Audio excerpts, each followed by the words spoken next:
Retour au Togo, clap de fin pour la tournée de sensibilisation à Tchévié et à Anéro sur la 5e République. Le ministère en charge des droits de l'homme a échangé avec les populations locales pour leur permettre de mieux comprendre les implications et les fondements de la 5e République. Edwige Atakbabasabi.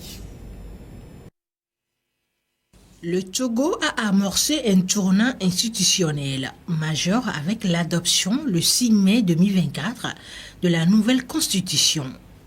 Elle consacre l'avènement de la 5e République. À cette rencontre, le ministère des Droits de l'Homme fait mieux comprendre à la population les enjeux liés à ce changement.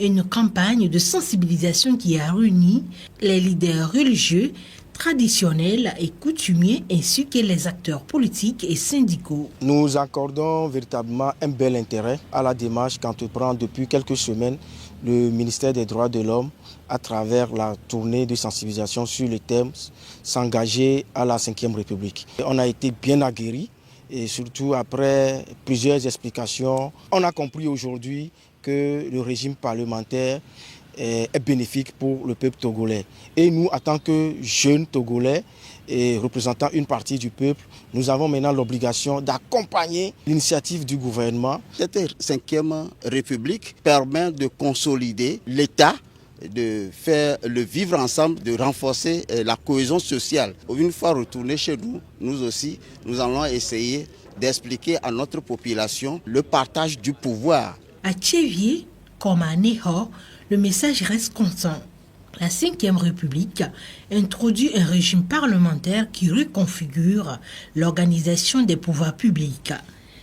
Elle vise une gouvernance plus participative, un parlement véritablement représentatif et une nouvelle structuration territoriale fondée sur les régions, les préfectures et les communes. Nous avons besoin de ces explications pour que nous puissions nous aussi leur expliquer tout ce que nous avons compris. Un peu que c'est une bonne opportunité pour nous, financière d'abord parce que le pays va économiser beaucoup d'argent, démocratique parce qu'il y aura beaucoup plus de discussions sur les lois au Parlement, puis au Sénat et avec les conseils régionaux et municipaux.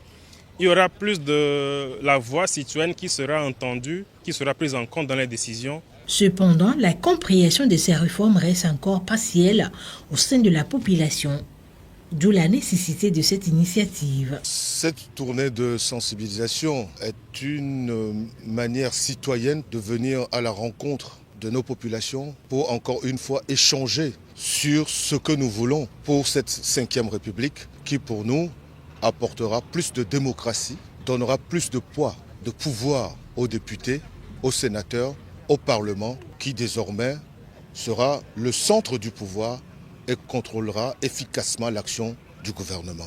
Nous pensons que la 5e République est le garant d'une stabilité politique, d'une stabilité qui est importante et nécessaire à la prospérité de notre pays. Et nous avons estimé que ce type de gouvernement va nous donner à coup sûr les moyens d'atteindre cet objectif du développement dans la stabilité, avec un État fort démocratique où le détenteur réel du pouvoir reste le peuple à travers ses représentants. Cette campagne a touché toutes les franges de la société, des zones urbaines aux milieux ruraux, des jeunes aux adultes, dans l'objectif de promouvoir l'éducation citoyenne et l'appropriation des nouvelles règles de gouvernance. L'étape de Tchévié et Aného vient clore cette tournée nationale de sensibilisation sur les enjeux de la 5e République.